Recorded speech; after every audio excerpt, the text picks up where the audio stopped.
कल एक भाई साहब से मुलाकात हुई और उनके साथ एक दुर्घटना हो गई थी, तो उन्होंने दुर्घटना के बारे में बताया और जो उनके पास गाड़ी थी वो पूरी डैमेज हो चुकी थी। मतलब ये कि रिपेयर होने की कोई संभावना नहीं थी, पूरी डैमेज हो गई। तो मैंने उनसे पूछा कि भाई साहब ये जो कार है आपकी रिपेयर हो जाएगी? तो उन्होंने कहा कि नहीं, ये पूरी डैमेज हो गई है, बुरी तरह से डैमेज हो गई है और इसमें रिपेयर होने का कोई चांस नहीं बचा है और ये टोटल लॉस में गई है।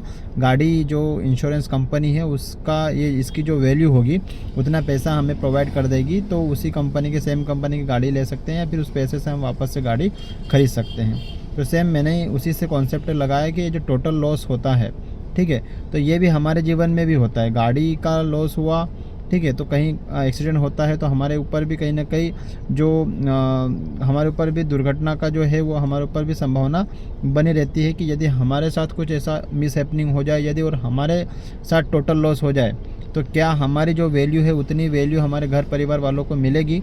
ये एक बहुत बड़ा प्रश्न चिन्ह उठता है लोगों के ऊपर कि आपकी जो टोटल आपकी वैल्यू जो है, ठीक है, आपकी जो सालाना इनकम है उसका 20 से 25 गुना आपकी टोटल वैल्यू आपकी बनती है। तो यदि किसी कारणवश हमारे साथ ऐसी दुर्घटना में हमारे साथ मिस हैपनिंग हो जाए या हमारी लाइफ का टोटल लॉस हो जाए तो क्या इंश्योरेंस कंपनी हमारे जो आपने इतना इंश्योरेंस ले रखा है कि आपका जो टोटल लॉस है वो आपकी परिवार को जाए और उसकी भरपाई हो जाए?